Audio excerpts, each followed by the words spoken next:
आज मेरे जो गेस्ट हैं वो करोड़ों के गेस्ट हैं। करोड़ों नहीं जी, मैं तो अपने आप को अरबों का आदमी समझता हूँ।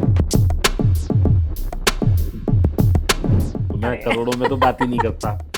थोड़ा सा मैं आपके दर्शकों का मनोबल पहले ही तोड़ देता हूँ। 10,000 रुपये से सिर्फ इन्वेस्टमेंट हो सकती है, एफडी ली जा सकती है। हम 10,000 में सोने में भी इन्वेस्ट कर सकते हैं, चांदी में भी कर सकते हैं, लेकिन 10,000 से अपेक्षा रिटर्न की करेंगे तो बहुत अच्छा रहेगा। 10,000 से करोड़ों बनाने की कोशिश करेंगे तो ये मार्केट 10 भी खा जाएगी। Stock market is the most difficult way to earn easy money. चाहे सोना हो, चांदी हो, घर हो, गाड़ी हो, 5 साल पहले जिसकी क्या कीमत थी और आज क्या वही कीमत पे कौन सी चीज मिल रही है? Other than the value of human being nothing has gone down. अब किसी के 2 बच्चे होते हैं, वो पैदा होते ही कैसे बताएगा ये बच्चा मेरा जो है IAS बनेगा, ये डॉक्टर बनेगा? जिस बच्चे से ज़्यादा उम्मीद होती है वही घर से निकाल देता है माँ बाप। मेरा कहना ये है, you should do a very wise investment. You should not be sector focused, you should not be company specific, you should be growth specific. Top 50, top 200, top 300, top 500 companies में पैसा लगा के। अब आप 1 करोड़ लेके आओ और आप सोचो कि मैं 10 लाख रुपए महीना कमा लूँ, तो आप पैसा नहीं बना सकते। लोगों को ये समझना पड़ेगा कि ये कोई जुआ सट्टा नहीं है। This is again a proper business where you have to devote your full time. लोग दूसरे को देखते हैं कि इसने 1 करोड़ कमाए, तो ये भूल जाते हैं कि 1 करोड़ कमाने के लिए उसने 4 लाख रुपए दुकान में भी इन्वेस्ट किया है। सबसे बड़ी गलती मिडिल क्लास क्या करती है पैसा कमाने? पैसे की भूख, भेड़ चाल। उसने ये किया मैं भी ये कर लूँ। FOMO, show off. यस, घड़ी तो 20 रुपए वाली भी वही टाइम बताती है, लेकिन हाँ, जब बड़ी अच्छी घड़ी होती है तो आदमी का टाइम बताती है। Tamanna Talkies, where you can follow trend every weekend. So please share, follow and subscribe.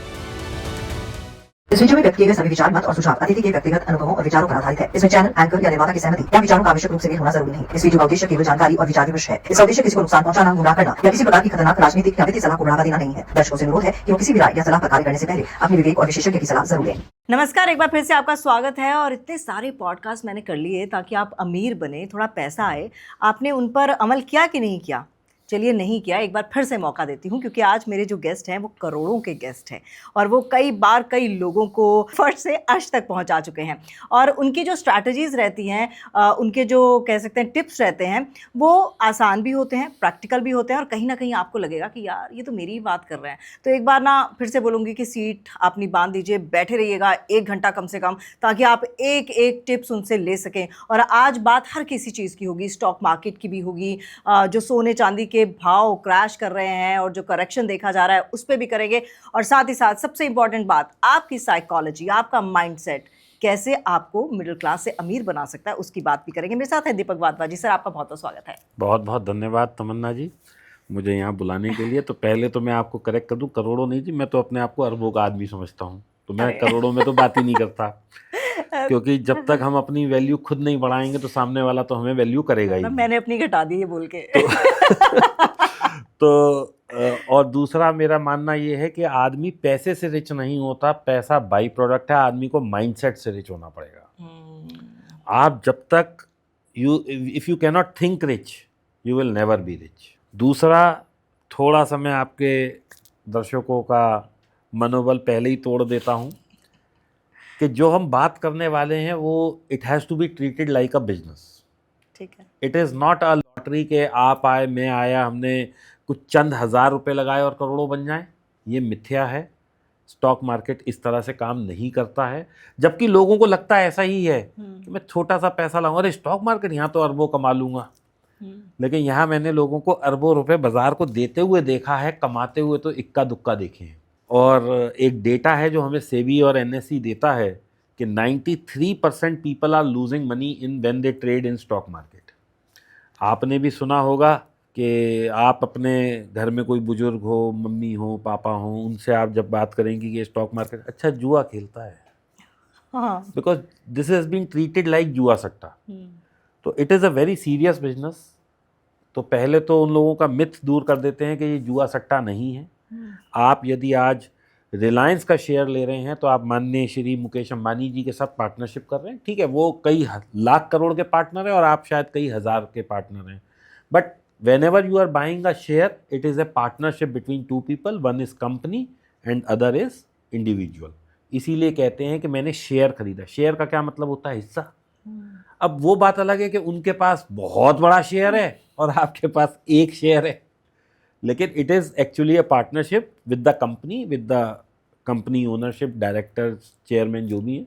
तो जुआ सट्टा तो किसी भी लिहाज से नहीं है। ये सब बोल के ना आपने मनोबल जो घटाया है वो अलग चीज़ है, लेकिन जो मेरा पहला सवाल था ना वो भी आपने ऐसे कांटा मार दिया। फिर भी मैं एक बार पूछ लेती हूँ, क्या पता कुछ निकल आए। किसी के पास सिर्फ 10,000 रुपये है तो वो मार्केट में इसे कैसे लगा सकता है? देखिए, मैं इसका ना एक लॉजिकल जवाब दूंगा। सब लॉजिकल दीजिएगा सर। सब लॉजिकल ही दूंगा कि 10,000 रुपये में चलो मैं शेयर मार्केट में नहीं करता तो मेरे पास और क्या क्या विकल्प हैं। आज मैं आपसे कहूं कि आपने ये पॉडकास्ट शुरू किया है, ना तो आपके पास कैमरा है, ना मोबाइल फ़ोन है, ना माइक है, ना स्टूडियो सेटअप है, और आप चली हैं पॉडकास्ट करने, कैसे मुमकिन है? आप भिगो के मार रहे हैं मुझे। नहीं मैं लॉजिकल बात कर रहा हूँ। ठीक है। तो 10,000 रुपये से सिर्फ इन्वेस्टमेंट हो सकती है, एफडी ली जा सकती है। 10,000 में मैं आपसे कहूँ आज सोने की चेन ले आइए तो क्या ला पाएंगी आप? आज तो नहीं ला पाऊंगी। नहीं ला पाएंगी ना। लेकिन हम 10,000 में सोने में भी इन्वेस्ट कर सकते हैं through various instruments like ETF, चांदी में भी कर सकते हैं। लेकिन 10,000 से अपेक्षा रिटर्न की करेंगे तो बहुत अच्छा रहेगा। 10,000 से करोड़ों बनाने की कोशिश करेंगे तो ये मार्केट 10 भी खा जाएगी। मैं आपको समझाने की कोशिश ये कर रहा हूँ कि एक स्ट्रीट साइड वेंडर जितना पैसा लगाता है वो उस हिसाब से कमाता है, और एक कैनॉट प्लेस में जो व्यक्ति रेस्टोरेंट लगा के मतलब खोल के बैठा है और जितना पैसा लगा के बैठा है वो उस हिसाब से कमाता है। तो 10,000 is too small of a money to have a expectation of crores. बाकी 10,000 इन्वेस्ट करेंगे, 10-15% जो मिलता है एफडी में 6% मिलता है साल का, तो वहाँ पे आप 10,000 लगाएंगी तो आपको 600 रुपये मिलेगा पूरे साल एफडी करने पे। आप स्टॉक मार्केट में लगाएंगी, हो सकता है 10,000 के 4 रह जाएं, हो सकता है 10 के 8 रह जाएं, हो सकता है 10 के 12 बन जाएं, लेकिन हम ये सोचें कि 10,000 के डबल ट्रिपल 4 गुने होने वाले हैं तो वो अपेक्षा गलत है। तो अब आप मेरे से सवाल पूछिए कि क्या वाकई ही 10,000 में जो मिलने वाला है अगर आप उसके रिजल्ट से खुश हैं तो ज़रूर लगाइए पैसा स्टॉक मार्केट में, और यदि आप अपेक्षाकृत खुश नहीं हैं तो फिर मैं कहूँगा कि जहाँ और विकल्प हैं वहाँ लगा लीजिए। यानी कि ये जो हम सुबह सुबह उठ के टीवी चला देते हैं और कहीं ऐसे बिजनेस वाले चैनल देखते हैं स्टॉक मार्केट्स को देखकर, मतलब उन पे नहीं जाना चाहिए, उससे इन्फ्लुएंस नहीं होना चाहिए? तमन्ना जी, मैं यहाँ पे काउंटर सवाल आपसे पूछता हूँ कि यदि टीवी को देख के सभी व्यक्ति पैसा कमा सकते होते तो 93% लोग लॉस में क्यों होते? टीवी चल रहा है ये भी यथाकथ सत्य है, जो टीवी दिख रहा है वो तो सत्य ही है ना जी। और जो 93% लोग लॉस में है ये भी बिल्कुल कटु सत्य है। तो क्या ये 93% लोग इतने ज़्यादा अभिज्ञ हैं इस बात से कि टीवी देख के पैसा कमाया जा सकता है? अब आप बताइए कि क्या टीवी देख के पैसा बनाया जा सकता है? नहीं। आपने खुद ही जवाब दे दिया। अच्छा, मैंने आपसे आते ही जब पूछा कि आपने कल का मैच देखा तो आपने कहा कि मैं वो कोई चीज़ नहीं देखता जिससे कुछ मिलने वाला नहीं है, या जिससे ध्यान डाइवर्ट हो, जिससे मेरा फोकस डाइवर्ट हो, मैं वो काम नहीं करता हूँ। मैं बहुत अपनी लाइफ में फोकस रहता हूँ, और फोकस रहने के लिए डिसिप्लिन एक बहुत ज़रूरी चीज़ है। आप पैसा कमाना चाहते हैं, आप बड़ा बिजनेस करना चाहते हैं, आप बड़ा कोई संस्था को स्थापना करना चाहते हैं, जब तक आप डिसिप्लिन नहीं होंगे आप पैसा नहीं बना सकते। ये बहुत बड़ा फैक्ट है। अच्छा, आपका भी मैंने सुना है कि आपका भी एक टाइम वैसा आया था जब आपने करोड़ों गंवाए थे। मैं आपकी वो ऊपर कर देती हूँ तो करोड़ों गंवाए थे, लेकिन आप भी डिप्रेशन का शिकार हुए। आप इस सब चीज़ से कैसे उभरे और ये गलती कहाँ हुई थी? आपसे गलती कहाँ हुई थी? देखिए, मेरे से गलती ये हुई थी कि मुझे लगता था कि इस मार्केट में पैसा कमाना सबसे आसान काम है। भाई सुबह आना है 9:15 बजे, बटन दबाना है, ख़रीदना है और ये बढ़ जाएगा और बस 3:30 बजे घर चले जाना है। But it is the most difficult way to earn easy money. मैं दोबारा रिपीट करता हूँ, stock market is the most difficult way to earn easy money. अगर इतना आसान होता तो लोग लॉस नहीं लेते। ये समझने में मुझे कई करोड़ों रुपए की मार्केट को फीस देनी पड़ी और कई साल देने पड़े कि यहाँ पे हम सीख के तो पैसा बना सकते हैं अपने अंदाजे से, अपने मन से, और थोड़ा सा आउट ऑफ द बॉक्स सोचे बगैर पैसा बनाना बहुत मुश्किल काम है। जैसा कि मैं इसका एक बहुत अच्छा उदाहरण देता हूँ आपको। आपने अभी 2 मिनट पहले एक वाकया यूज़ किया कि टीवी देख के। टीवी वाला गलत नहीं बता रहा, लेकिन क्या टीवी सिर्फ मैं देख रहा हूँ? नहीं, और भी लोग और भी बहुत लाखों लोग देख रहे हैं। टीवी वो भी आदमी देख रहा है जो 1000 करोड़ लेके बैठा है, टीवी वो आदमी भी देख रहा है जो 5000 करोड़ लेके बैठा है, और टीवी वो आदमी भी देख रहा है जो 50,000 करोड़ लेके बैठा है। ठीक है जी। अब मान लीजिए 1000 आदमी 1 लाख रुपया लेके बैठे हैं, तो जब टीवी ने कहा कोई चीज़ 100 रुपये में खरीद लीजिए, तो ये 1000 आदमियों ने 1-1 लाख रुपए से 100 रुपये वाली चीज़ खरीद ली। उसका एक वॉल्यूम जनरेट हो गया। ये वॉल्यूम सबको दिख रहा है, आपको भी दिख रहा है, मुझे भी दिख रहा है, चार्ट पे आ रहा है वॉल्यूम। तो वो जो आदमी 5000 करोड़ लेके बैठा है, या 50,000 करोड़ लेके बैठा है, या 5 लाख करोड़ वाला बैठा है, और 5000 की जगह 500 करोड़ वाला बैठा है, मतलब कहने का मतलब है कि बड़ी मछली और बड़ी और बड़ी और बड़ी, तो इस मार्केट में सब है। अब 1 लाख वाले 10,000 आदमियों ने एक चीज़ खरीदी क्योंकि वो टीवी ने बोली थी, तो अब सबको पता है कि आज टीवी ने ये बोला है, तो ये सब इस पर कूदेंगे बेवकूफ़ लोग। तो ये वाले जो आदमी होगा, ये क्या करेगा, ये इसको खरीदने की बजाय बेचेगा, और इसका रेट बेच के अपनी पैसे की पावर को यूज़ करके नीचे ले जाएगा। अब ये जो 10,000 लोग हैं जिन्होंने खरीदा है टीवी देख के, उनका लॉस आना शुरू होगा। अब कोई आदमी 2000 लॉस पे निकल जाएगा, कोई 5000 पे निकल जाएगा, कोई 20,000 पे निकल जाएगा, और कुछ ऐसे होंगे जो सोचेंगे मेरा पैसा ज़ीरो ही हो जाए।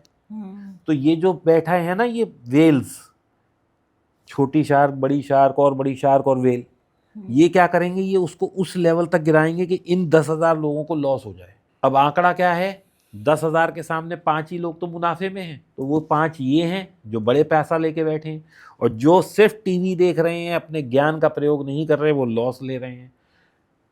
अब इनका पैसा इधर आ जाएगा, क्योंकि इन 10,000 लोगों का लॉस इन 5 लोगों के मुनाफे में काउंट होगा, क्योंकि इन सब ने खरीद के लॉस लिया है, इसने बेचा है। इन्होंने क्या किया, 100 रुपये की चीज़ लेके 60 में छोड़ी है, तो इन सबको 40 रुपये का नुकसान है।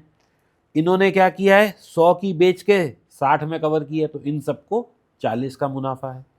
तो बाजार एक जीरो सम गेम है। अब जीरो सम गेम क्या होता है, आसान भाषा में बताता हूँ कि आपके और मेरे पास, दोनों के पास 1000 रुपये हैं। अब आप और मैंने कोई शर्त लगाई, या कोई गेम खेला, या लूडो खेली। अब जब हम इस कमरे से बाहर निकलेंगे तो आपके और मेरे मिला के तो 2000 ही होंगे, लेकिन हो सकता है वो 2000 पूरे मेरे पास हो और आपके पास जीरो हो। तो हमारा पैसा बढ़ेगा नहीं और घटेगा नहीं, तो that is called zero sum game. लेकिन एक हाथ से दूसरे हाथ में परिवर्तित हो सकता है, यानी आपका पैसा या तो पूरा मेरे पास आ जाएगा, या पूरा आपके पास चला जाएगा, या आपका 50% मेरे पास आ जाएगा, या मेरा 50% आपके पास चला जाएगा। तो this is a zero sum game, लेकिन वो रहेगा 2000 ही। ऐसे ही इन सब ने जो पैसा डाला और इन्होंने जो पैसा डाला, अगर इन सब ने मिला के 500 डाले और इन सब ने मिला के 500 डाले, तो इनके 500 इधर पहुंच जाएंगे, लेकिन पैसे बराबर ही रहेंगे। तो ये लूजर्स, ये गेनर्स, इनका पैसा इन लोगों ने जीत लिया, क्योंकि ये बड़ी मछली हैं। तो अब आप मुझे बताइए, जो लोग टीवी देख के काम कर रहे हैं, तो ये तो हम सबको खुले में कह रहे हैं ना कि भाई आ जाओ, रात को मेरी तिजोरी में इतना पैसा पड़ा है, आके लूट ले जाओ। This is what it is, I should interpret it, कि अगर मैं टीवी देख के काम कर रहा हूं, या कोई भी चीज़ किसी से सुन के काम कर रहा हूं, तो क्या केवल दुनिया में मैं ही एक ऐसा व्यक्ति हूं जो ये बात सुन रहा हूं, या मैं ही एक पूरी दुनिया में ऐसा व्यक्ति हूं जो टीवी देख रहा हूं, या टीवी वाला आके मेरे कान में व्यक्तिगत रूप से बोल रहा है? नहीं। तो what ever is available on public domain, everyone can use it with their own interpretations. जो रिटेल होता है वो सारे लोग एक साथ सोचते हैं, क्योंकि retail is always under a composition of greed, कि हमें यहाँ से बड़ा पैसा कमाना है। और जो बड़ी वेल्स होती हैं, जो वेस्टेड इन्वेस्टर्स होते हैं, वो कभी भी लॉस नहीं लेते, क्योंकि उन्हें पता है कि 10,000 लोग 1 लाख की क्षमता में ही है। जब इन्हें दबाओगे दबाओगे दबाओगे दबाओगे तो कहीं तो टूट ही जाएंगे। भाई मैक्सिमम 1 लाख का ही लॉस ले सकते हैं ना, क्योंकि ये सारे 1 लाख ही लेके आए हैं। तो वो इस लेवल तक का लॉस आपको देंगे कि 40 रुपये आज खो दो, 40 रुपये बाद में खो देना, और 40 खो देना, फिर तुम्हारे को थोड़ा सा कुछ कमवा देंगे, फिर तुम पैसा की उसमें आ जाना होप में कि अब कमा सकते हो, फिर लेके आना, फिर दबा देंगे, फिर तो ये ऐसी लड़ाई चलती रहेगी। यानी कि ये मिडिल क्लास के लिए अच्छा ऑप्शन नहीं है। अब आपको पहला वाला सवाल का आंसर मिल गया कि 10,000 रुपये कहाँ लगाने हैं। हाँ एग्जैक्टली। यही मैं लेकिन कहना आजकल तो मैं देखती हूँ घर घर पे कोई ना कोई यही बोलता है कि मैंने इस पे शेयर लोगों लगा। को ऐसा लगता है कि भाई ये इजी मनी है, हाँ। एंड मैंने क्या बोला, it is the most difficult way to earn easy money. तो आपकी क्या रहती है स्ट्रैटेजी? आप दिन में उठते हैं, अब तो खैर आप आराम से उठते होंगे मे बी। क्यों, मेरे लिए भी बाजार 9:15 बजे ही खुलता है। नहीं, थोड़ा सा आप नहीं डिसिप्लिन में तो रहते होंगे, लेकिन पहले के कंपैरेटिवली आप क्या करते हैं? मतलब मैं भी तो सीख लूँ ज़रा। हाँ देखिए, जब मैं 1 लाख से करता था तो मैं कभी कभी 10 बजे भी मार्केट चला जाता था, अब तो मैं 8:45 बजे ही पहुंच जाता हूँ, क्योंकि पैसा बड़ा लगा हुआ है। और एक चीज़ मैं आपको बता दूं, मेरा पैसा है तो सबसे ज़्यादा दुख मुझे होगा, हाँ और किसी को हो ही नहीं सकता। हाँ, ये तो है। बस तो I have to be more cautious, more alert, और मोर सिस्टमैटिक, मोर डिसिप्लिन। अच्छा, मार्केट अगर क्रैश होती है तो डरने की ज़रूरत है? कोई डरने की ज़रूरत नहीं है। क्या डरना है बताइए? डरना तो चाहिए। अभी हम यहाँ पॉडकास्ट कर रहे हैं, आप मुझे लिख के दे दो कि आप और मैं दोनों घर पहुँचेंगे, हमारे साथ किसी के साथ भी कोई अनफोर्सीन सर्कमस्टांसेस नहीं होगा। हाँ, आजकल तो भविष्यवाणियाँ भी डराने वाली हो रही है। फिर और डर के फ़ायदा क्या? आप मुझे सिंपल सी एक बात बता दो, डर के फ़ायदा क्या? जो अभी वो साल 6 महीने पहले वो हुआ अहमदाबाद में हादसा, तो जो प्लेन में बैठा है उसका डरना तो लाजमी है कि भाई वो प्लेन की यात्रा कर रहा है। जो स्कूल कॉलेज में पढ़ रहा था उसको तो सोच भी नहीं सकता था ना, प्लेन आके गिरा तो वो भी बेचारा चला गया। तो डर के फायदा क्या है? I mean, there is absolutely nothing in your hands. So crash is also an accident, and accident don't come with pre-notices. We just have to buy insurances before the accident happens या accident occurs. बस मैं अपने आप को ये करके चलूँ कि, और ये मान के चलूँ और ये विश्वास रख के चलूँ कि मैंने अगर कोई चीज़ 100 रुपये में ली है तो ये 0 तक जा सकती है। अब मेरी प्रोटेक्शन क्या है, वो मुझे बचाएगा। सी, मजाक की बात अलग होती है तमन्ना, लेकिन market is a calculative game of risk. If you don't have that calculation of risk, you can lose even 100% of your capital.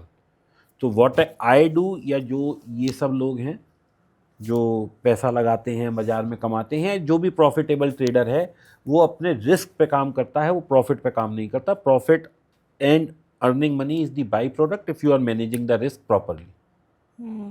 तो मतलब आपका कहने का मतलब, जहाँ तक मतलब लॉन्ग टर्म इन्वेस्टमेंट ज़्यादा अच्छी है ट्रेडिंग से? नहीं, मैंने ये नहीं कहा, मैं तो खुद ट्रेडिंग करता हूँ, मैं तो लॉन्ग टर्म, जिसके पास पैसा थोड़ा, मैं तो आपसे अभी ये बोला कि मैं और आप घर भी पहुँच पाएंगे इसकी भी गारंटी नहीं है, तो मैं तो 1 घंटे बाद की नहीं सोच रहा, मैं लॉन्ग टर्म की कहाँ बात कर रहा हूँ। तो मेरे हिसाब से तो सुबह 9:15 से 3:30 तक की मार्केट है। कल क्या होगा मुझे नहीं पता, कल क्या होने वाला है मुझे नहीं पता, कल जो बीत गया उससे भी मैं जितना ज्ञान ले सकता हूँ बस यही मुझे पता है। आप अपने, क्योंकि आजकल मैं सुनती हूँ पॉडकास्ट में जो भी फाइनेंस से रिलेटेड है, वो कहते हैं अपने स्किल्स को ब्रशअप करने की ज़रूरत है। आप अपने स्किल्स को कैसे ब्रशअप करते हैं? और मुझे पूरा यकीन है आप अभी भी करते ही होंगे। ना कि केवल मैं, हर किसी को ज़रूरत है कि वो अपनी स्किल्स को अपडेट करता रहे। एक डॉक्टर है, मान लीजिए वो 20 साल पुराना डॉक्टर है, तो उसके टाइम में तो कोविड था ही नहीं, बट आज वो कोविड का भी इलाज कर रहा है क्योंकि उसने अपने आप को अपग्रेड किया। नए नए वायरसेस आ जाते हैं, नई नई बीमारियां डिटेक्ट हो रही हैं, तो हर आदमी अपने स्किल्स को अपडेट कर रहा है। ऐसे ही ट्रेडिंग भी एक स्किल है। It is a full time job, it is not for people जो सोचते हैं अरे यार नौकरी भी कर लें ये भी कर लें, तो अल्टीमेटली लॉस ही लेते हैं। वो फिर 93% में ही फॉल कर जाते हैं। आपको सिर्फ लॉसेस से निकलने का एक मात्र तरीका है कि आप अपनी एजुकेशन पे काम करें, आप अपने स्किल सेट पे काम करें, आप रिस्क मैनेजमेंट पे काम करें, आप पोजीशन साइजिंग पे काम करें, ना कि केवल आप प्रॉफिट के पीछे भागें। क्योंकि अगर आप सिर्फ प्रॉफिट के पीछे भागेंगे तो आप पैसा नहीं बना पाएंगे, और आप बाकी स्किल्स पे काम करेंगे तो पैसा बाई प्रोडक्ट की तरह आ जाएगा। इतना आसान है? हर कोई यही बोलता है, लेकिन मेरे को लगता है इतना आसान है माइंडसेट को। आसान तो देखिए, जब मैं पहली बार पॉडकास्ट देने गया था ना तो मुझसे जवाब नहीं आ रहा था, क्योंकि ये इतनी चकाचौंध लाइट है, इतने कैमरा, और आपके साथ भी हुआ होगा। Everyone has a fear. तो शुरू में सब चीज़ का फियर होता है, और उस फियर से आउटकम मतलब बाहर निकलना ही पड़ता है। You have to come out of everything. अच्छा, ये कैसे पता लगाया जा सकता है कि स्टॉक जो है ओवर वैल्यूड है? मेरा कहना ये है कि जिस आदमी के पास छोटी पूंजी है उसे स्टॉक मार्केट में, स्टॉक्स में काम ही नहीं करना चाहिए। उसे ETF में काम करना चाहिए, उसे निफ्टी इंडेक्स में काम करना चाहिए, उसे बैंक निफ्टी इंडेक्स में काम करना चाहिए। मैं क्यों किसी एक कंपनी के ऊपर पैसा लगाऊं? मैं क्यों नहीं पूरा देश के ऊपर पैसा लगाऊं? मैं क्यों नहीं पूरी बास्केट ऑफ कंपनीज पे पैसा लगाऊं? मैं क्यों नहीं टॉप 50 कंपनीज में पैसा लगाऊं? मैं क्यों नहीं टॉप 100 मिड कैप में पैसा लगाऊं? मैं क्यों नहीं टॉप 100 स्मॉल कैप में पैसा लगाऊं? मैं क्यों खुद चूजी बनूं और अपने आप को समझदार बन के पैसा कमाने की चेष्टा में लॉस दे दूं? तो बेटर है कि मैं जो सरकार ने बास्केट बनाई हुई है कि भैया ये टॉप 50 कंपनीज हैं, इसको हम निफ्टी कहते हैं, हम उस टॉप 50 के साथ चलें ना। या तो मैं ये मैं कह दूं खड़ा होकर कि भैया ये जो NSE ने या सेबी ने जो ये गाइडलाइन दी हैं कि भैया ये टॉप 50 कंपनी हैं, ये निफ्टी कहलाएंगी, टॉप 12 बैंक्स हैं, ये बैंक निफ्टी कहलाएंगे, टॉप 30 कंपनी सेंसेक्स कहलाएंगी, 150 बेस्ट कंपनीज मिड कैप 150 कहलाएंगी। तो मतलब या तो मैं ये कह दूं कि मैं उन सबसे ज़्यादा समझदार हूँ। हाँ। नहीं तो why I am not going with top 100 companies and why I want कि मैं उस कंपनी के साथ जाऊं जो उसका हिस्सा नहीं है। आप देखिए अब क्या है कि मैं इसका एक एग्जांपल ऐसे देता हूं कि जिस व्यक्ति ने 12th तक अच्छी पढ़ाई करी वो 12th में टॉपर बन गए। उसके बाद भी जिसने वो एप्टीट्यूड टेस्ट दिया उसके जो टॉप 20 बच्चे थे या टॉप 50 बच्चे थे वो IIT में पहुंच गए। लेकिन ऐसा तो नहीं है कि वहाँ तो लाखों लोग बैठे थे, तो उसमें से हो सकता है 1,10,512 जिसकी रैंक आई हो उसको भी तो कोई तो इंजीनियरिंग कॉलेज मिला होगा, वो हो सकता है IIT ना मिला हो, लेकिन वो थोड़ा दूर दराज में कहीं इंटीरियर में कहीं कोई कॉलेज मिला होगा। अब एज पर दी करिकुलम 2+2 तो सब जगह ही 4 होता है। एज पर दी बुक जो इंजीनियरिंग की बुक IIT की होगी वही उसकी भी होगी, ऐसा मेरे को लगता है और ऐसा है भी। हाँ जी ऐसा ही है। ऐसा है भी ना। तो क्यों ऐसा होगा कि IIT वाले को 1 करोड़ का पैकेज मिलेगा और वो बेचारा 25,000 की जॉब के लिए भी स्ट्रगल कर रहा है? क्यों? क्योंकि हमने एक सेगमेंटेशन कर दिया कि भैया जो टॉप कंपनीज हैं वो निफ्टी का हिस्सा हैं, जो टॉप बेस्ट कंपनीज हैं वो मिड कैप निफ्टी का हिस्सा हैं, जो और छोटी मझोली कंपनियों में हैं वो स्मॉल कैप का हिस्सा हैं। तो ये जो सेगमेंटेशन बने होते हैं, ये जो गवर्नमेंट ने या NSE ने ना एक्सचेंज ने जो ये बास्केट्स बनाई हैं ये बहुत सोच समझ के बनाई हैं। They have to qualify a criteria to be a part of that basket. आज निफ्टी 50 में 50 कंपनी है, 51 से लेके 100वीं कंपनी तक तैयार है कि इसमें से कोई सी कंपनी अच्छा परफॉर्मेंस नहीं देगी या वॉलेटिलिटी ज़रूरत से ज़्यादा देगी और बहुत सारे क्राइटेरिया और भी हो सकते हैं। तो ये 51वीं कंपनी इसमें घुस जाएगी। ठीक। तो फिर जब एक सरकार ने ही हमें क्राइटेरिया बना के दे दिया, एक NSE ने दे दिया, एक सेबी ने दे दिया, तो मैं फिर क्यों अपने को उनसे ज़्यादा काबिल समझ के एक ऐसी कंपनी में पैसा लगाता हूँ जिसका कि मेरे पास कोई ट्रैक नहीं है, जिसका कि मैंने सिर्फ एक अपने फेलो फ्रेंड से सुना है कि 200 रुपये में ले ले ये 2,000 होने वाली है, जिसका मेरे पास 20 साल 50 साल की हिस्ट्री दिख रही है, मैं उसमें तो पैसा लगाऊं नहीं। जो मैं पान खाने कल गया था या मैं किसी रेस्टोरेंट में गया था और वहाँ मेरे को कोई आदमी टकरा और मेरी उससे 5 मिनट की डिस्कशन पे मैंने 10-5 लाख रुपए उस पर लगा दिए और मेरा वहाँ पैसा डूबता है, तो ये ऐसा ही होगा because you are not doing any of your study. और इस पर मैं जो ऐसे लोग होते हैं, मैं भी पहले उस कैटेगरी में फॉल करता था, लेकिन इन्हीं लोगों को जब 30,000 का भी मोबाइल लेना होगा तो वो क्या करेंगे, पहले अमेज़ॉन, फ्लिपकार्ट, जितने भी ऑनलाइन प्लेटफॉर्म हैं ये सब पे जाके देखेंगे कि मेरे को 30,000 वाला मोबाइल कहाँ 27 का मिल रहा है। फिर 27,000 का पता लग गया कि फलानी वेबसाइट पे 27 का है, वो क्या करेंगे, मोबाइल की दुकान पे जाएंगे। मोबाइल वाला बोलेगा भाई मैं तो 28,000 का दूंगा, उसे दिखाएंगे देख भैया 27,000 का ऑनलाइन मिल रहा है, तू इतने का दे दे। तो वहां भी 1,000 रुपये बचाने की कोशिश है, लेकिन जब मार्केट में आएंगे तो करोड़ों रुपए मार्केट को दे जाएंगे। ये जो आपने फ़ोन वाला एग्जांपल दिया, ये तो चलो आपने थोड़ा समझदार लोगों का एग्जांपल दे दिया। अब उनके लिए आप क्या बोलेंगे जो EMI पे फ़ोन खरीदते हैं, जो EMI पे आजकल कोल्ड प्ले का कंसर्ट देखने जा रहे हैं? अगर मैं समझदारी वाली बात करूं तो मैं खुद भी, जी मेरा 1,00,000 रुपए का फ़ोन है या 1.5 लाख का फ़ोन है, मैं तो खुद भी EMI पे लेता हूँ। अच्छा, आप मेरे को लेकिन 0% EMI, यानी कि मैं 1.5 लाख रुपए अपने तो लगाता हूँ कहाँ, किसी एक वाइज इन्वेस्टमेंट में, और मैं बैंक के पैसे से फ़ोन यूज़ करता हूँ। जिस पे मुझे 0 EMI देनी है, यानी कि मैं वो पैसा बैंक का लूँ या अपना लूँ, मुझे तो 1.5 लाख का 1.5 लाख ही देना है।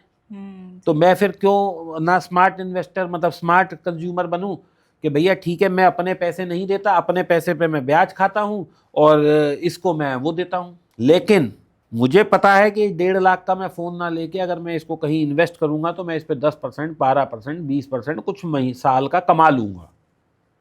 लेकिन अगर कोई आदमी जिसका कि ट्रैक रिकॉर्ड अच्छा नहीं है, जिसको कि ये है कि मैं तो लॉस भी ले सकता हूं, तो उसको ये गलती नहीं करनी चाहिए।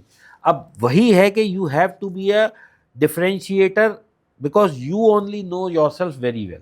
अब हो सकता है कि जो आपका ये पॉडकास्ट देख रहे हो उसमें 10, 20, 50 लोग ऐसे भी होंगे जो प्रॉफिट में होंगे और कुछ हज़ार ऐसे भी होंगे जो लॉस में होंगे। तो जो प्रॉफिट में हैं वो ये गलती कर सकते हैं क्योंकि उन्हें पता है कि वो पैसा कमा लेंगे और इस EMI को वाइजली पे कर पाएंगे।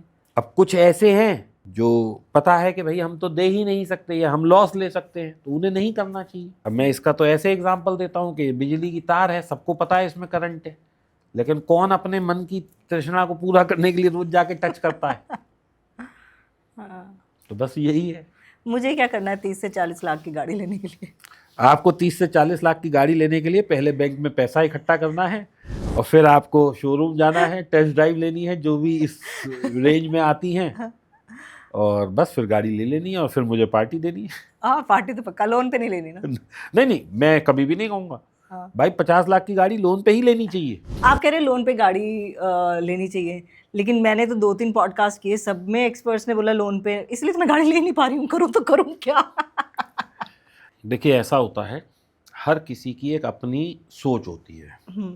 आज मान लीजिए मैं 2 लाख रुपए महीना कमाता हूँ और मैं 50,000 की किस्त देने के लिए सक्षम हूँ। एक विकल्प ये है कि मैं आज गाड़ी ले लूँ और मैं इसको पे करता रहूँ आने वाले 5 साल 7 साल की EMI and I enjoy that luxury.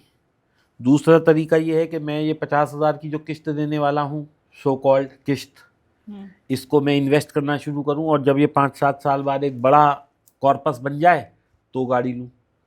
अब होता क्या है तमन्ना, इस पे मैं कहूँगा this is a personal preference कि आपको you want security, you want peace of mind और you want to enjoy your life today by availing those kind of luxuries. This is again 100% on a personal perspective. मुझे लगता है कि भाई मैं आज 2 लाख रुपए कमा रहा हूँ मान लीजिए, तो मैं 50,000 की किस्त दे के गाड़ी की लग्जरी को एंजॉय कर सकता हूँ रादर देन कि मैं आने वाले 7 साल टैक्सीज में घूमता रहूँ। ठीक। मैं किराए के घर में रहूँ और मैं जो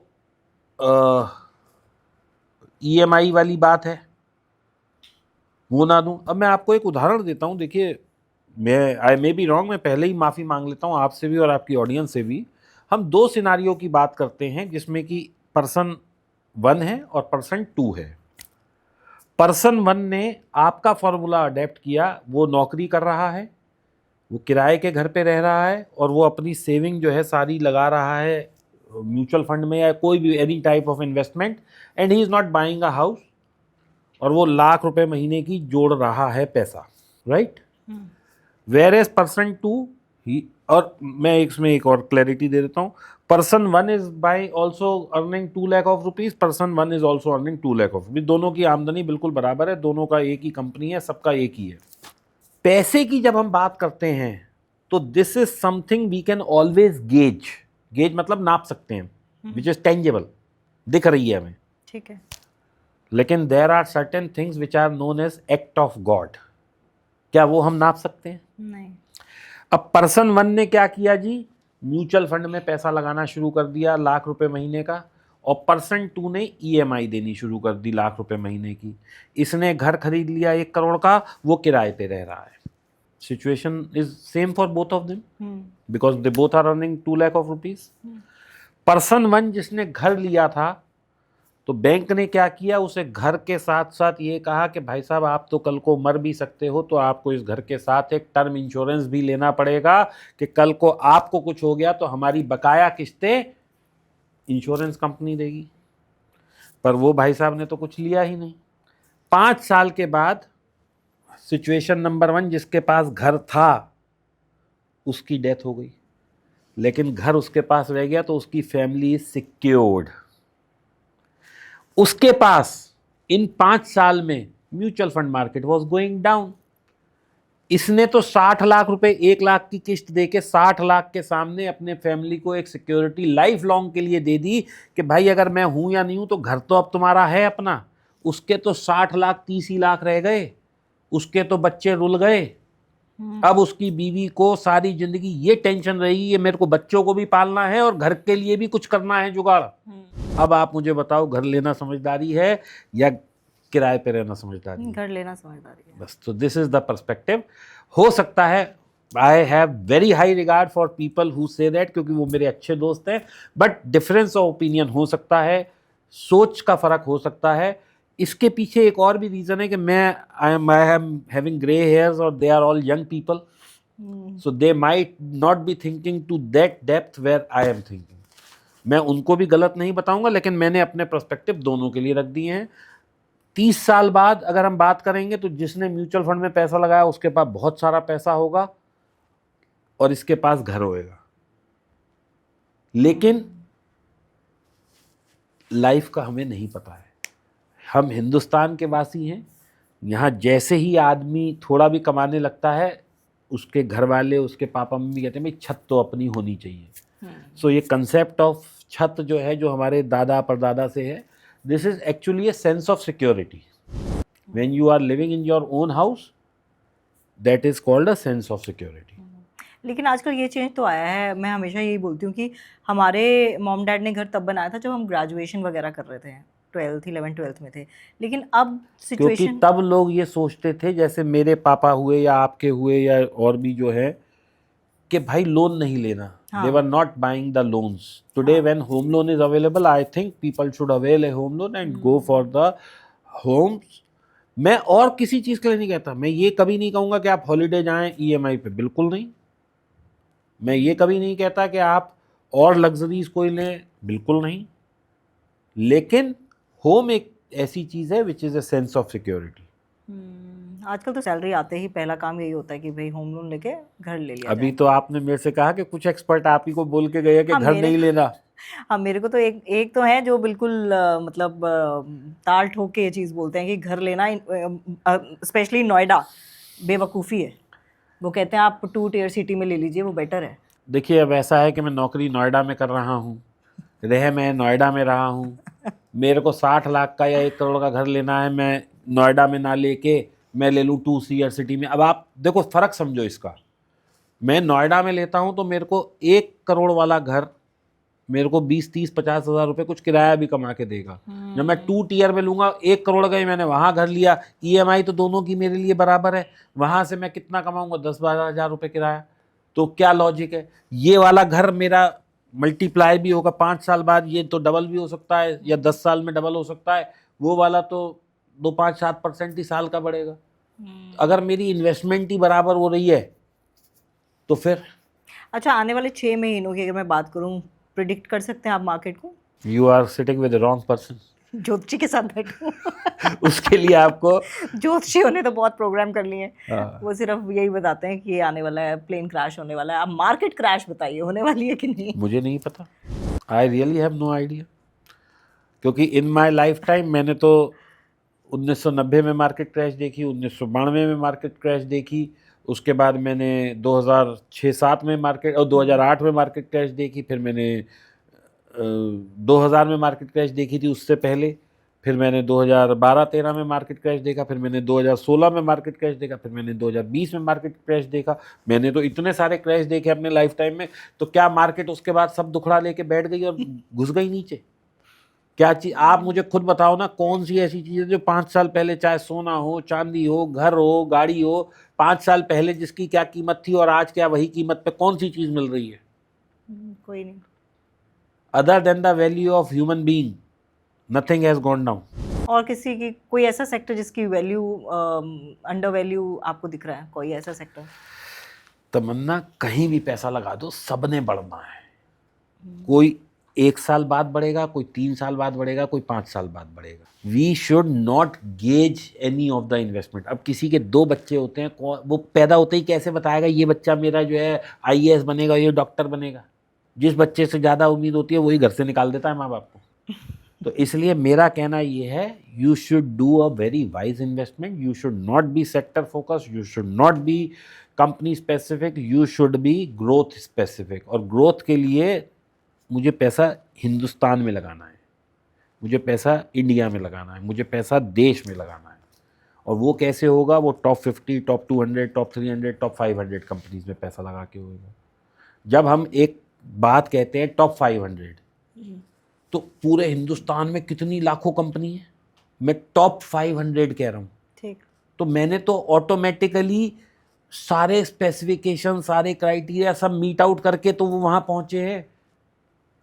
टॉप 500 में 501 वाली कंपनी भी नहीं है। एम आई राइट और नॉट? बिल्कुल।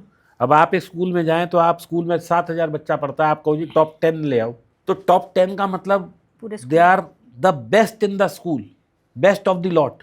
When you go to IIT, that means ये बच्चे जहाँ से भी आए हैं, किसी भी हिंदुस्तान के किसी भी देश के किसी भी पार्ट से आए हैं, मतलब ये तो अपने आप में स्मार्ट हैं, मतलब they are the top of the crowd. आज IAS जो आदमी बन जाए, मैं ये कैसे उम्मीद कर सकता हूँ कि ये 12th में पास आउट नहीं होगा? भाई वो स्मार्ट होगा, वो इंटेलिजेंट होएगा, तभी वो IAS बना है। नहीं, इंडिया में एक्सपेक्ट कर सकते हो आप। मैं कंट्रोवर्शियल चीज़ों पे बात नहीं करता हूँ। सर वायरल भी तो वही होती है, आप बोल दीजिए ना।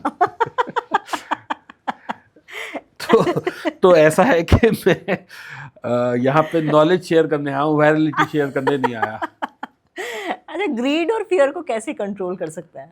अब आप बोलेंगे कंट्रोल करने की जरूरत क्या है? नहीं, बिल्कुल कंट्रोल करना है। देखिए, आपको एक्सपेक्टेशन लो रखनी पड़ेगी। आपको ये समझना पड़ेगा कि मैं FD जब करता हूँ तो मुझे 4 से 5% साल का मिलता है। जब मैं म्यूचुअल फंड करता हूँ तो मुझे 14% से लेके 20-22% तक की रिटर्न है। 10 साल के CAGR की बात कर रहा हूँ मैं। अगर मैं प्रॉपर्टी में इन्वेस्ट करता हूँ तो मेरी एवरेज रिटर्न जो है, अगर मैं 10 साल की बात करूँ तो 10 से मतलब 7 से 12% की है। तो मुझे भी इतना ही कमाना है। अगर मैं ये सोच के चलूँगा तो मेरा ग्रीड, फियर सब कुछ कंट्रोल रहेगा। मेरी तकलीफ़ कहाँ है? जब मैं 10,000 लगा के करोड़ों कमाने की बात करता हूँ तो मेरी एक्सपेक्टेशन फ्रॉम मार्केट और ग्रीड फॉर मार्केट बढ़ जाता है। लोगों को ये समझना पड़ेगा कि ये कोई जुआ सट्टा नहीं है। This is again a proper business where you have to devote your full time. अब आप 1 करोड़ लेके आओ और आप सोचो कि मैं 10 लाख रुपए महीना कमा लूँ, तो आप पैसा नहीं बना सकते। मेरे पास बहुत सारे लोग आते हैं। अभी मेरे पास एक बहुत ताज़ा इंसिडेंस है, मैं आपको बताता हूँ। एक व्यक्ति चांदी कर रहा था। जब लाख रुपए चांदी थी तो उसके पास 2-5 किलो थी। जब 1.5 लाख हो गई तो शायद 15 किलो हो गई। जब 2 लाख हो गई तो 30 किलो हो गई। जब 2.5 लाख हो गई तो 50 किलो हो गई। जब वो 3 लाख हो गई तो शायद कुछ 200-500 किलो हो गई। और जब 4,20,000 थी तो उसके पास इतनी चांदी थी कि जब ये क्रैश आया तो he is in debt of 9 crore rupees now. 9 crore का लॉस है। पति पत्नी दोनों आए मेरे पास कि सर हमारी रिकवरी करा दीजिए। अब मैंने अपना बस दीवार पे सिर ही नहीं मारा। मैंने कहा बेटा आप कितने पैसे हैं?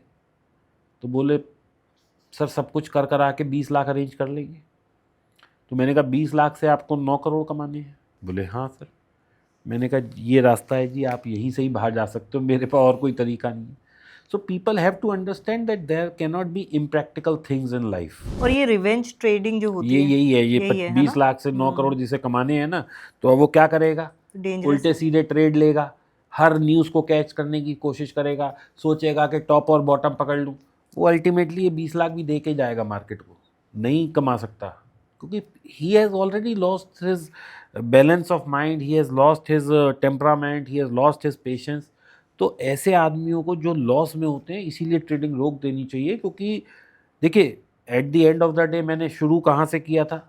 माइंडसेट रिच होना चाहिए। माइंडसेट रिच होना चाहिए, ग्रीडी नहीं होना चाहिए।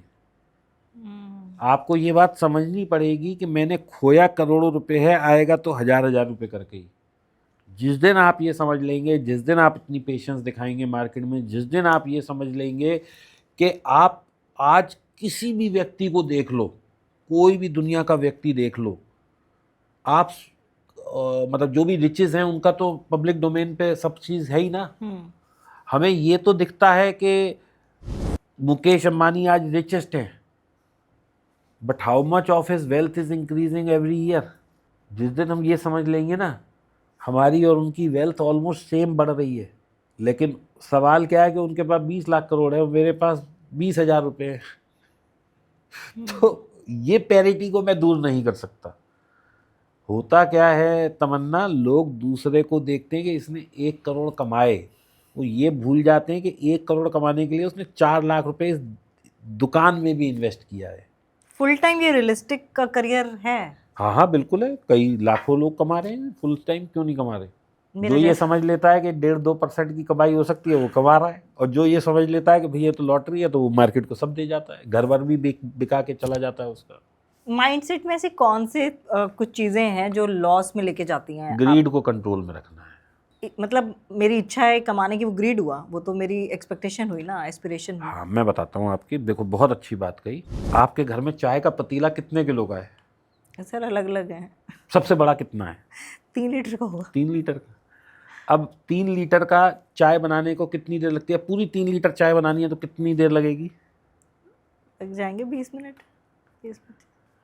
25 मिनट, आधा घंटा मान लो। हाँ। क्योंकि 3 लीटर पानी गर्म होगा, दूध डालोगे, हाँ। दूध ठंडा होगा, उबलेगा, फिर पत्ती डालोगी, 2 उबाले आएंगे, क्योंकि मैं अच्छी चाय तरह बनाता हूँ तो उबाल के मुझे मैं पता है ना। हाँ। आधा घंटा लग गया। आधा घंटा। यानी कि अगर मैं इसकी रियलिस्टिक रिटर्न देखूं तो 1 घंटे में आप 6 लीटर चाय बना पा रही हैं। हम्म, ठीक है जी। हम्म। 24 घंटे में कितनी चाय हो गई? 1 घंटे में 6, तो 24 × 6 कर दीजिए सर। कर दियो बेटा जरा। 6 4 24, 6 12 13 14 1 4 4 144। तो आपने 144 लीटर चाय बना ली 24 घंटे में। हाँ। अब मैं कहता हूँ चलो आपकी दुकान है, आप 12 घंटे वर्किंग कर रही हैं, तो 72 लीटर चाय बनी आपकी, क्योंकि पतीले की कैपेसिटी है 3 लीटर। छोटा पतीला लेना चाहिए था मुझे। आपकी कैपेसिटी है आधे घंटे में वो उबल के तैयार होएगा। हाँ। अब इसको हम इस तरीके से करते हैं तमन्ना कि 3 लीटर का पतीला, 72 लीटर चाय 12 घंटे में बनेगी। अब 72 लीटर चाय में अगर मैं कहता हूँ आपकी पर सर्विंग 200 ml है या 100 ml है, तो 72 लीटर की मान लो आप 700 लोगों को कैटर कर पा रहे हो। अब आ जाएं आपके पास 5,000 लोग चाय पीने, तो क्या आप कैटर कर पाओगे? अब पैसा कमाना तो आपकी, अभी आपने क्या वर्ड यूज़ किया था? एस्पिरेशन। एस्पिरेशन है, लेकिन कैपेसिटी तो आपकी 72 मतलब 700 लोगों को ही कैटर करने की है। अब अगर इस एस्पिरेशन को फुलफिल करना है तो क्या करना पड़ेगा? मुझे अपना पतीला बड़ा करना पड़ेगा। यही तो, यानी कि कैपेसिटी बढ़ानी पड़ेगी, इन्फ्यूजन ऑफ कैपिटल करना पड़ेगा। Income source. इनकम सोर्स बढ़ाना है तो infusion of capital and capacity बढ़ानी पड़ेगी। मजाक से हटके टेक्निकल टर्म ये है। अब मेरी मंशा तो है, मेरे को अभी मैं 1 लाख कमाता हूँ, मेरे को 5 लाख कमाने की है, तो 5 लाख पे मेरे को ग्रीड नहीं बढ़ानी है, मुझे कैपिटल इंसेंटिव मतलब कैपिटल इन्फ्यूजन करना है और कैपेसिटीज़ बढ़ानी है। बात समझ आई आपकी? बिल्कुल बिल्कुल। एस्पिरेशनल होना बुरी बात नहीं है, आशावादी होना बुरी बात नहीं है, ये ग्रोथ के बारे में सोचना बहुत पॉजिटिव एटीट्यूड है, लेकिन ग्रोथ के साथ जो एक कैपिटल इन्फ्यूजन वाली बात है ये इग्नोर कर देते हैं लोग। अच्छा, एक चीज़ और, जैसे हम लोग पॉडकास्ट कर रहे हैं, कोई भी ऐसा भी बोला जाता है कि भाई पैसा पैसे को खींचता है। हाँ ठीक है? हाँ यही बात, यही है। जब मैंने 1 लाख लगाया था तो मैं 2% के हिसाब से 2,000 कमा रहा था। मुझे अगर 10,000 रुपये कमाने हैं तो मुझे इस पे जुआ खेलना नहीं बढ़ाना है, मुझे पैसा बढ़ाना है ये 2% को, मतलब 2,000 को 10,000 करने के लिए। यानी कि 1 लाख लगा के मैं 2,000 कमा रहा था, 5 लाख लगा के मैं 10,000 कमा रहा हूँ। मैंने आपके सवाल का जवाब दे दिया। पैसे से पैसा आता है, ये इस धंधे में सबसे ज़्यादा लागू होती है ये चीज़। मुझे लगता है हर किसी ही जॉब में रहता है, क्योंकि अगर मैं सोचूं पॉडकास्ट भी मैं कर लूं, एडिटिंग भी मैं कर लूं, तो मुझे लगता है उतना ज़्यादा आउटपुट नहीं निकल अब हम आते हैं जो जहाँ से आपने कहा मैंने क्रिकेट मैच क्यों नहीं देखा, फोकस होने पे। देखिए आप पॉडकास्ट कर रही हैं तो you must be earning something through this. मैं कहता हूँ आपने एक हाइपोथेटिकल फिगर ले लेते हैं, लाख रुपए कमाए। अब आप ये लाख रुपए कमा रही हैं तो आप अपनी एक ह्यूमन वैल्यू निकाल लीजिए कि भाई मेरा 1 घंटे में मैं 2,000 रुपये या 3,000 रुपये कमाती हूँ। ठीक है, अब आप एडिटिंग करने लग गई, अब एडिटर आपको कितने का मिल जाएगा? 30,000, 40,000, 50,000 का। ठीक। तो अगर आप 1 लाख कमाती हैं और वो 50,000 कमाता है तो दैट मीन्स उसकी पर कॉस्ट जो वो है वैल्यू, वो आपसे आधी हो गई। तो क्या आप पसंद करेंगी कि यू आर वर्किंग वो काम जिसमें कि आप जहां 1,000 कमा सकती थी, आप 500 रुपये कमाने वाला काम कर रही हैं? तो जैसे आपने कहा कि करोड़ों, मैं करोड़ों नहीं जी, मैं तो अरबों की सोचता हूँ, क्योंकि मैं कोई भी वो काम नहीं करता जहाँ पे मैं घर पे ऐसे अजगर की तरह पड़ा होकर सो सकता हूँ। क्योंकि लोगों को लगता है सो रहा है तो he is doing his time pass. नहीं जी, मेरा शरीर रिजुविनेट हो रहा है, मेरा माइंड रीसेट हो रहा है। I am getting my body ready for tomorrow's struggle and hustle. ये कॉन्फिडेंस, ये सोच कितने सालों बाद आई आप में? मतलब जब मैंने इतनी मेरे पास पैसे थे, इतना बड़ा लॉस ले लिया, तो सब आ जाती है अकल। उससे उभरने के लिए पहला स्टेप आपने मतलब खुद को कैसे खड़ा किया? खुद को ऐसे खड़ा किया कि देखो जी, सामने एक पत्नी दिख रही थी, फिर 2 बच्चे दिख रहे थे, तो मेरे पास कोई विकल्प नहीं था। या तो मैं ये रस्सी लटका के लटक जाता, अगर मुझे उन्हें फीड करना है तो भाई कुछ तो करना पड़ेगा, स्ट्रगल करनी पड़ेगी। सबसे बड़ी गलती मिडिल क्लास क्या करती है पैसा कमाने की? पैसे की भूख, भेड़ चाल, उसने ये किया मैं भी ये कर लूँ, FOMO, show off. Show off, yes. अब आप एक चीज़ बताओ ना, एक 30-40 हज़ार रुपये लड़का कमाता है, वो भी 10,000 रुपये महीने की EMI पे मोबाइल फ़ोन एप्पल का ले लेता है, क्योंकि उसे गर्लफ्रेंड पटानी है। शो ऑफ में तो आदमी मरता ही है। अब आप क्योंकि अरबों की बात करते हैं, तो वाकई वैसे आप अमीर लोगों को इस चीज़ का फ़र्क पड़ता है कि सामने वाला कौन सी गाड़ी में आ रहा है, कैसे कपड़े पहन के आ रहा है, उसने मतलब घड़ी कौन सी पहन रखी है, आल्डो के जूते हैं, क्या है? घड़ी तो 20 रुपये वाली भी वही टाइम बताती है, लेकिन हाँ, जब बड़ी अच्छी घड़ी होती है तो आदमी का टाइम बताती है। हाँ, देखिए, इससे ना एक लेवल के बाद कोई फ़र्क नहीं पड़ता। देखिए, जो मिडिल क्लास है, 1-2 करोड़ रुपए तक जब तक उसकी नेटवर्थ नहीं हो जाती, तब तक तो वो जद्दोजहद में रहता है। लेकिन हाँ, एक वक्त के बाद ये सब चीज़ों के कोई मायने नहीं रह जाते। आपको अपने स्किल्स पे फोकस करना चाहिए, है ना? स्किल्स पे, कमाई पे, how much value you are able to generate for your own self on everyday basis, वो ज़्यादा इम्पोर्टेंट है। चलिए, आप जाते जाते एक अच्छा सा कोई एडवाइस देना चाहें? अच्छी सी एडवाइस ये है कि दोस्तों देखो, लॉटरी नहीं होती है। कोई सा भी आप बिजनेस करते हैं वो लॉटरी नहीं होती है। स्टॉक मार्केट तो बिल्कुल भी लॉटरी नहीं है। और मेरा कहना ये है कि आप स्टॉक मार्केट में आना चाहते हैं, आइए, स्वागत है। लो एक्सपेक्टेशन से आइए, म्यूचुअल फंड रूट से आइए। जिस आदमी के पास 10, 20, 50 लाख रुपए, मैं कहता हूँ उसे डायरेक्ट मार्केट में पैसा नहीं लगाना चाहिए, उसे म्यूचुअल फंड में लगाना चाहिए या ETF के थ्रू इन्वेस्टिंग करनी चाहिए।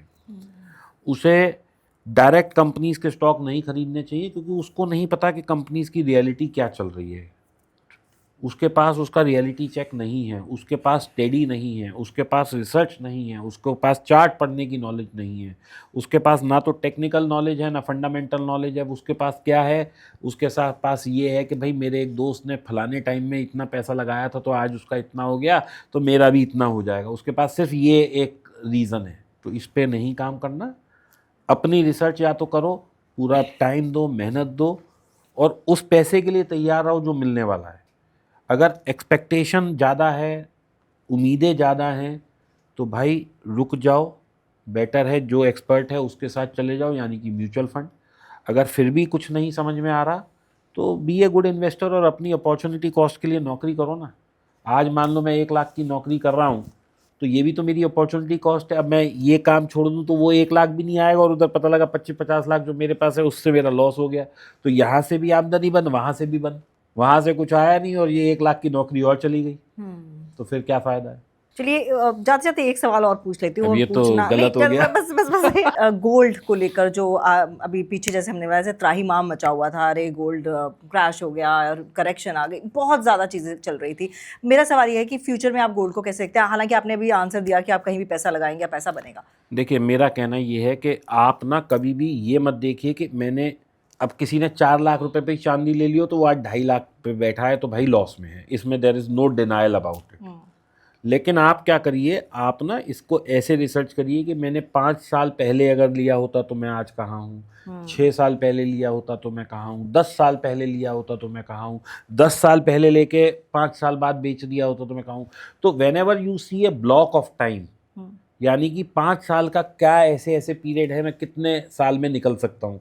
आप कभी भी कोई भी चीज़ लेते हैं, चाहे वो गोल्ड हो, सिल्वर हो, प्रॉपर्टी हो, स्टॉक हो, म्यूचुअल फंड हो, एफडी को छोड़ के कोई भी चीज़ आप लेते हैं, तो आप कभी भी ज़िंदगी में ये सोचना छोड़ दीजिए कि मैं आज ले रहा हूँ, मैं कल इतने की बेच लूँगा। भाई नहीं बेच पाओगे, क्योंकि you only have a right और you only have a significant point to enter. मैं 1 लाख रुपए गोल्ड में घुस गया, अब मैं सोच रहा हूँ मैं 2 लाख कल जाएगा, मैं बेच लूँगा, वो 1,90 से ही वापस आ गया तो 2 लाख आए नहीं, तो मैं कहाँ मतलब सपने, मुंगेरी लाल के हसीन सपने देख रहा हूँ। ठीक है ना। तो मेरे पास क्या है हथियार, के घुसना मेरे बस में है और लॉस कितना लेना है ये मेरे बस में है। मार्केट मुझे क्या देगा ये मुझे नहीं पता है, मुझे मार्केट को क्या देना है ये मुझे ट्रेड लेने से पहले पता होना चाहिए। B it gold, B it silver, B it physical gold, B it physical silver, B it land, B it property, any damn thing. मैंने 4 करोड़ का फ्लैट ले लिया जी, ये सोच के कि ये तो 6 महीने में 6 करोड़ का हो जाएगा। क्या हुआ वो 6 करोड़ का? पता लगा अब मैं बेचने जा रहा हूँ, प्रॉपर्टी डीलर मुझसे कह रहा है सर 4 का है, जिस वक्त आपने लिया उस वक्त तेजी थी, आज तो डिमांड ही नहीं है सर, 380 का है ग्राहक, बताओ लगाऊं? 380 पे भी चलो आपने अपने मन को किसी तरह कन्विंस किया, जैसे ही आप वहाँ मीटिंग पे गए बायर बोला जी मैं तो 3.5 दूंगा, अब कर लो negotiate. So you what you have in your mind, you have a right to enter. क्योंकि आप मान लो 4 वाली चीज़ 3.5 में ले रहे हो, पता लगा जब आप बेचने गए तो वो 3 की रह गई, फिर क्या करोगे? तो मार्केट आपको क्या देगा ये कभी भी आपके हाथ में नहीं है। आप मार्केट को क्या दोगे आपके हाथ में ये है, कितना टाइम दोगे ये आपके हाथ में है। And whenever something is being tradable in market has to decide what revenue, what result or what reward you will get। आज आपने गोल्ड ले लिया 2 लाख पे तो आपको रोना है, लेकिन अगर यही आपने 1 साल पहले 1,20,000 पे लिया होता तो आप खुश होते। तो देखिए फिर मैं यही कहूँगा, क्या 5 साल में भी ये रेट नहीं आएगा? आ सकता है और नहीं भी आ सकता, दोनों ही बातें। लेकिन जो हमें पिछले बैक टेस्ट दिखाते हैं कि हर 5 साल में गोल्ड ने कुछ तो मल्टीप्लायर दिया ही है, तो मैं 5 साल के होराइजन से, तो मैं सबसे ये कहना चाहूँगा कि आप कहीं भी पैसा लगाएं, कभी भी ये ना सोचें कि मेरे को एग्जिट इस प्राइस पे इतने टाइम में मिल जाएगा।